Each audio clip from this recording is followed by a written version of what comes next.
Next up here in Paris, the trial for the 2016 jewel heist of Kim Kardashian begins. 10 people will stand trial, 5 for armed robbery and kidnapping, and the others for complicity in the Paris break-in. For more on this highly watched story, Solange Moujon joins me here in the studio. Hello there, Solange. Jewel heists. You know, we're talking about millions of euros worth of jewelry stolen here.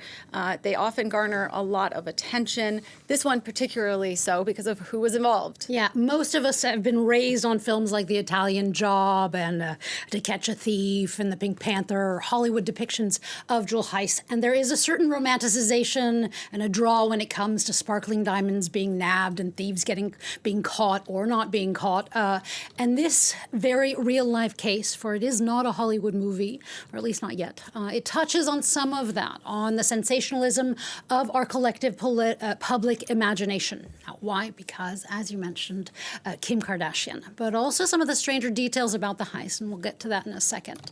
We are, of course, dealing here with the robbery of a megastar, of a person who has over 350 million followers on Instagram. Kim Kardashian is the epitome of this kind of wealth and fame. I'm not mentioning this to undermine the trauma that she went through, but her celebrity is an undeniable part of this puzzle. As her sister explained on her behalf, shortly after the robbery, the event was an incredibly scary one for her and her family.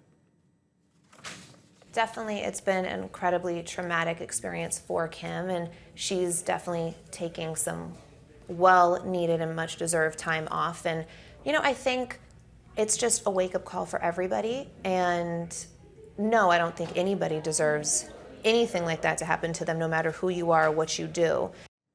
So I'm going to break down the facts of the case, the very diametrically opposed worlds that are being exposed at this trial, some of the reasons why it actually has taken nearly 9 years to go to court, and finally, how this jewel heist compares to other famous ones. But first, the trial. It is being held at the Paris courthouse in Ile-de-la-Cité in central Paris, and that's where the media frenzy is and will be, especially on May 13th, when Kim Kardashian is expected to testify.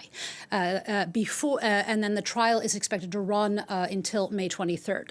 Now, there are, as you mentioned, 10 people in the box for the robbery, 9 men, 1 woman. Originally, there were actually 12 people, but one has passed away, and another is so ill with Alzheimer's disease that he will not be tried.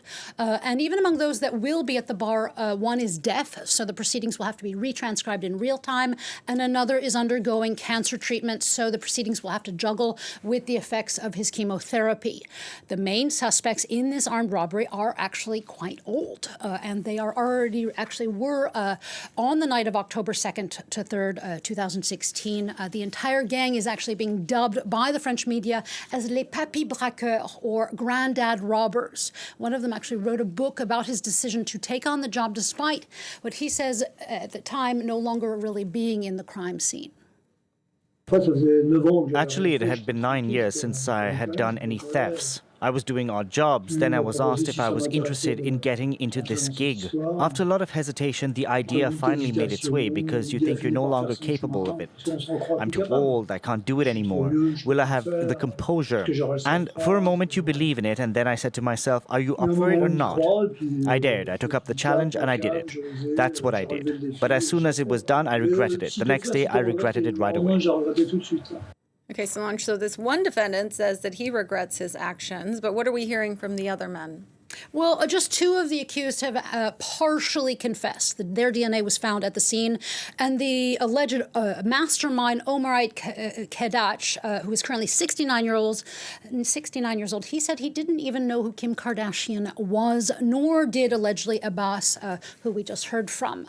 What they did know is that there was a star of an American rapper. Kardashian at the time was married to Kanye West, that she was staying in a select hotel in the 8th for Paris Fashion Week. The hotel is so discreet that it actually goes by the name No Address. And the robbers knew that she had quite a bit of jewelry and possibly cash with her. Kardashian herself had posted images of herself just days earlier on social media sporting her $4 million engagement ring. We actually don't know how they knew or if they knew that her bodyguard would not be with her, though.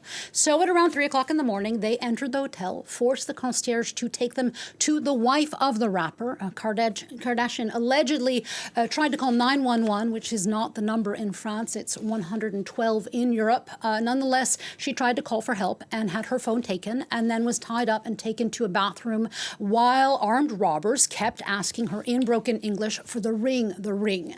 As police later worked through what happened, there were many mistakes made during the robbery, such as one suspect leaving the scene, fleeing, falling off of his bicycle, and a diamond cross falling out of his sack, which was actually picked up by a passerby. She wore it to work for the day until she figured out that perhaps it was stolen jewels. So there was a good degree of amateurism here about the heist, even if the men did manage to make away with some $6 million in jewels, including the mega ring, which disappeared. I thought it was crazy that these old-school thieves on bicycles managed to rob Kim Kardashian, the queen of appearances, bling-bling, jet-setting and wealth. Meanwhile, these thieves honestly represent a clash of cultures. Despite being clumsy amateurs, as they did make mistakes, they still managed to pull off the heist of the century. They exchanged the jewellery in Belgium, in Antwerp. The ring has never been found.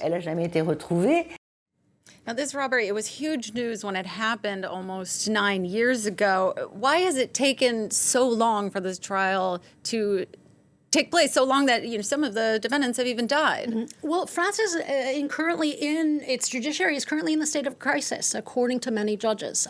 They repeatedly ask for more means. The average wait time for a criminal trial in France is actually much longer than many other European nations. It's thought to be around 3 times longer here than it is in, say, Germany.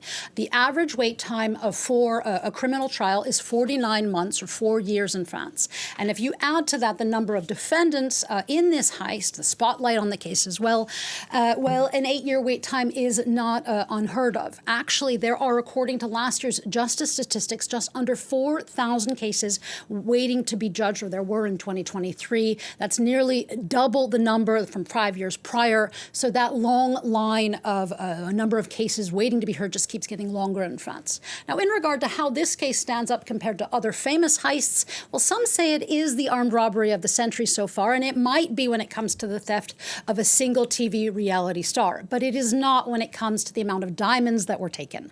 Other robberies, like the Antwerp diamond heist of 2003, when thieves took some $100 million worth of jewels from one of the world's most secure vaults, or the Carlton Hotel heist a decade later in 2013, where an estimated 136 million jewels were taken. Well, they go down in the history books as the real Hollywood film-worthy heists, even if I am sure Kim Kardashian's robbery will continue to keep us talking for a long time. Right, this trial, about a month, a little less than a month from what I understand. So we'll be hearing a lot about all the drama and up and down. Thank you for bringing us the facts of the case before it all begins. Solange Moujon.